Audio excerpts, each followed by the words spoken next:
Hi, this is Miss Piercy with Module 2 of English 2311, and this slideshow will focus on professional writing style and the job application materials that you'll be needing to create for assignment 2. When we're talking about organizing in technical communication, we're always talking about organizing for our users, the audience. So readers definitely need information organized in a way that will make sense to them, and our job is to organize things to do that, to shape the information to help the readers understand. So we need to figure out what kind of sequence is going to be most logical for a particular situation or type of document or for whatever the subject matter is involved. And what organizational strategy we use will depend on our document's purpose, the audience and its expectations, the information content, and the type of document. So in technical communications, certain documents often have a very particular kind of organizational approach or format. Aside from that, we need to organize the information we are conveying, and we organize at different levels. We begin at the whole body level with sort of, how is the whole thing that we're creating organized and sequenced. We need to organize our paragraphs, so each paragraph needs to be logically ordered. Our sentences need to be organized. The word choice needs to be correct. And then we look at the mechanics, the details. So all of these things are important, but we do want to take care of the big rocks first. So common organizational approaches that apply to a whole document are illustrated by some of these pictures. You can see one of these documents is a recipe, and it has a very specific style and structure and organizational approach. It's always going to present information in a chronological sequence. One of these documents is an illustration of a classified ad from a newspaper. So classification and division is another kind of organizational approach where you're dividing things into categories and subdividing it. There's a table here that's often used for comparisons and contrasts. And we can do that in a visual means with a table, but we also might use words to compare and contrast things. And those are just 3 possibilities of the many possibilities for organizing our technical communication. So we definitely want to choose the right approach for what we're trying to do and what the audience is going to be expecting to get from us.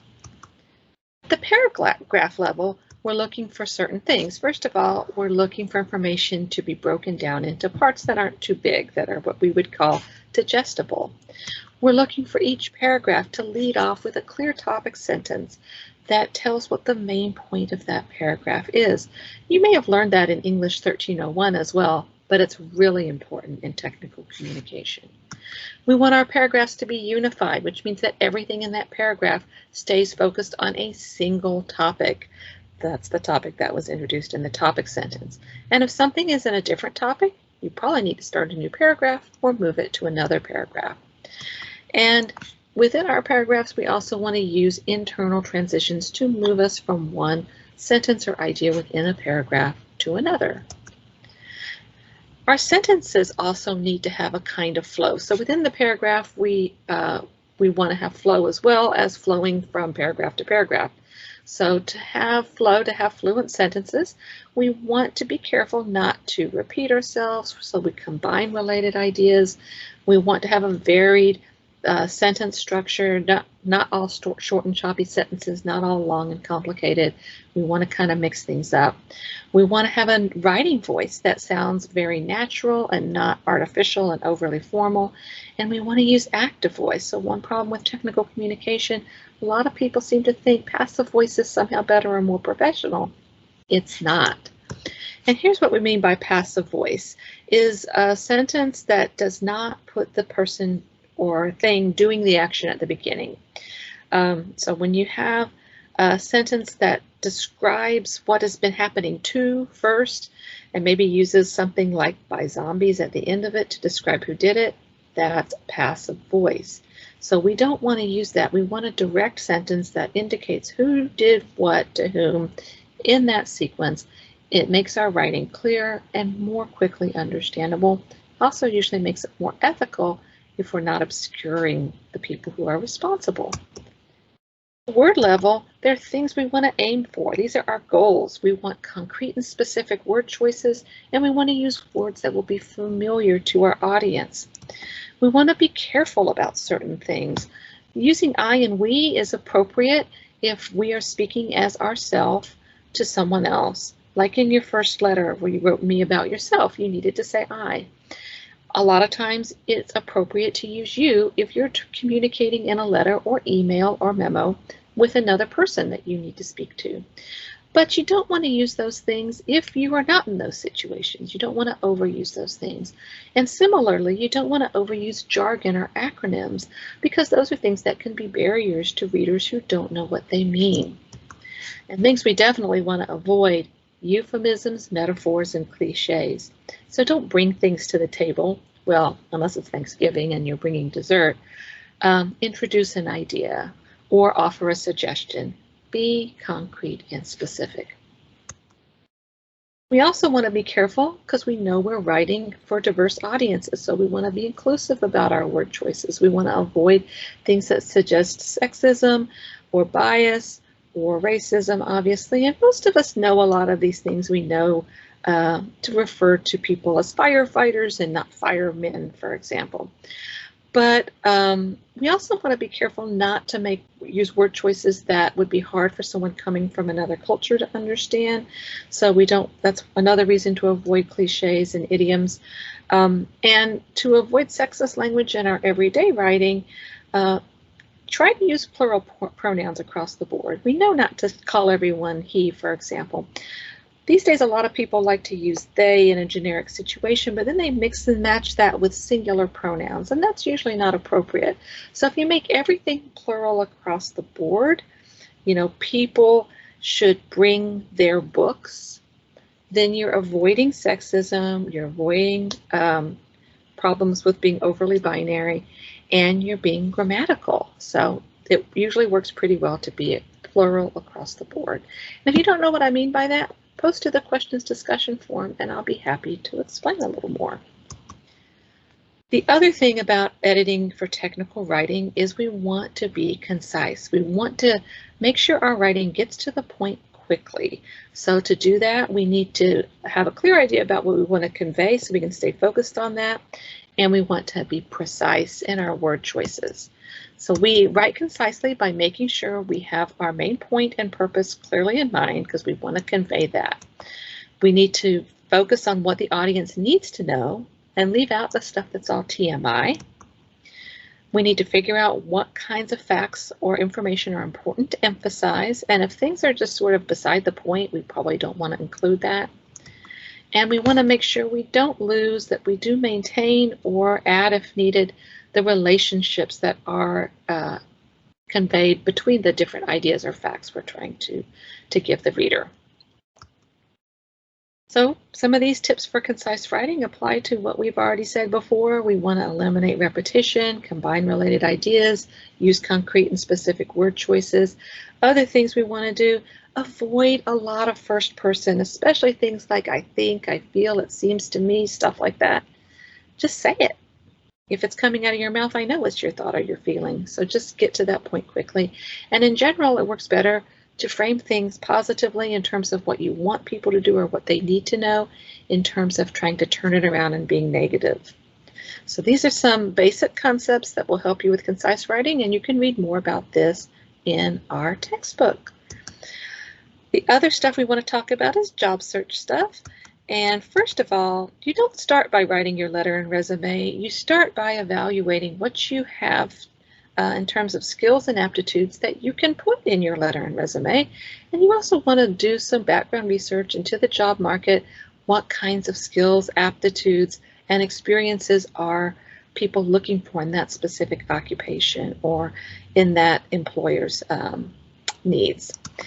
And so that's kind of self-marketing, and you want to make sure you figure that out first and foremost.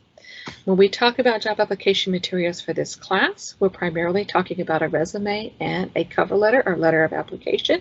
There are some other things that might be relevant in other situations, but both of these kinds of documents are very persuasive, have to be designed carefully, need to be edited and proofread very, very well to help you stand out in a positive fashion. The resume, is important to remember, is a brief overview. It's not an info dump. It's not everything you've ever done ever. So be aware that employers only spend seconds on an initial screen. Your resume should fit onto one page and should follow a standard organizational pattern and use document design features to help the reader identify key information quickly. There's a video I believe I've linked in D2L that explains how resumes are screened.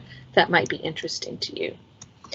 So the resume will include this basic information, and you can see some samples of that in sample documents that I've linked to in D2L. Don't include high school stuff or ancient history or things that don't apply to this type of work that you might be looking for. Remember that the resume needs to be focused. You can use a reverse chronological pattern or a functional pattern.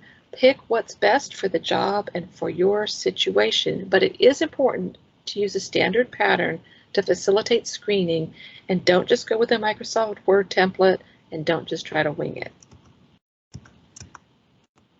So the job application cover letter is something that is highly individualized to a specific employer. You might have a resume that works for a lot of jobs within the same field, but your cover letter is aimed at this one employer. So the focus in it will be on connecting what you can do with the things that the job listing is seeking and really stressing what you can do for the employer. You want to show that you are knowledgeable and likable, and you want to show that you can do the things they're asking for. So a solicited job application letter has certain key components, and I'm not going to read this slide out loud. You can read it yourself, but you're going to want to have a letter that is at least 4 paragraphs long. The introduction paragraph has specific information that is identified on this slide. You're going to want to have at least 2 body paragraphs. Usually the first body paragraph is focused on hard or technical skills, and the second body paragraph is focused on people skills or communication skills, what are sometimes called soft skills. And then the conclusion will be brief and also kind of formulaic. As a general rule, a few other job hunting tips. You want to make sure anything you post online protects your privacy. You also want to make sure you're aware of what your digital or virtual footprint is. Google yourself and figure out if there's anything out there that you need to be aware of. You can count for any professional level jobs on an employer searching you online. And lastly, the interview is also a form of technical communication, and it's not something that we can practice in this particular class, but I do have a few brief words to say about it. Just remember that when you are interviewing, it's not just the employer trying you on, you're also kind of trying them on. And sometimes an interview will show you that you don't want to work for a particular employer. There are lots of tips online for interviews, and this particular slide lists some of my favorite ones that I think are important tips. And there's just a couple that I want to call out specifically right now. One is when you're interviewing, count on there being some silence. You don't always have to jump in and answer a question right away, and in fact, sometimes it's not a good idea if you do. So make sure you take the time you need to think to answer a question effectively. Definitely come to an interview prepared with your own questions. There's always a point in the interview where you'll be asked, do you have any questions? And you should have something prepared that's not just, what are you going to pay me? So maybe do a little bit of homework into the company and think about things you would like to know. And lastly, for a professional kind of position, the day after your interview, send a quick email following up, very simply saying something along the lines of, I enjoyed getting a chance to talk to you about this position yesterday. I look forward to hearing from you soon. Keep it short and sweet, but keep yourself in their minds as someone who has followed through. So assignment 2, make sure you read the textbook information that you've been asked to read and the assignment instructions. What you'll be doing is finding a job somewhere that you are qualified for. A job you're qualified for now, not in the future, but now. You'll want to come up with a letter applying for that job and you'll want to write a resume that will be appropriate for that job. And both of these things will need to be put into one document so that you only upload one file for me. I don't want to have to open 2 files for each student. It's important that you make sure that you are writing your own stuff. A lot of times with resumes, people collect bits and pieces from websites or flyers that they've received in the past, but that is plagiarism. And in the actual job hunting world, people who screen resumes will recognize that stuff. They'll have seen that same stuff on resume after resume. So write your own stuff. Learn how to talk about what you can do and what you have done in your own words. In our course, if I see that you've plagiarized anything in your resume or cover letter, you will receive a grade of 0. So don't do that. In your cover letter, these are the criteria for a successful letter. You're going to want to make sure that you are using sort of the organizational approach that we want to see in a job application cover letter. Obviously, you want to use correct letter format. You want to have some good specific detail in there about your experiences. You want to be connecting your experiences to what the job listing says they're looking for. And of course, you'll want to carefully proofread your letter. The resume will need to use an effective organizational approach following one of the main organizational strategies for resumes, which is either functional or reverse chronological. You're going to want to use document design features to make your resume easy to read.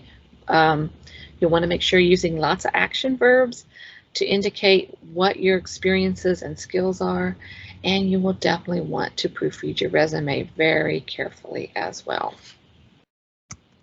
So that's the end of the quick overview to Module 2. Remember, you can access the slideshow in D2L at any time. And if you have questions, please post to the questions discussion forum in D2L, and I'll be happy to answer them. I'll see you next in Module 3.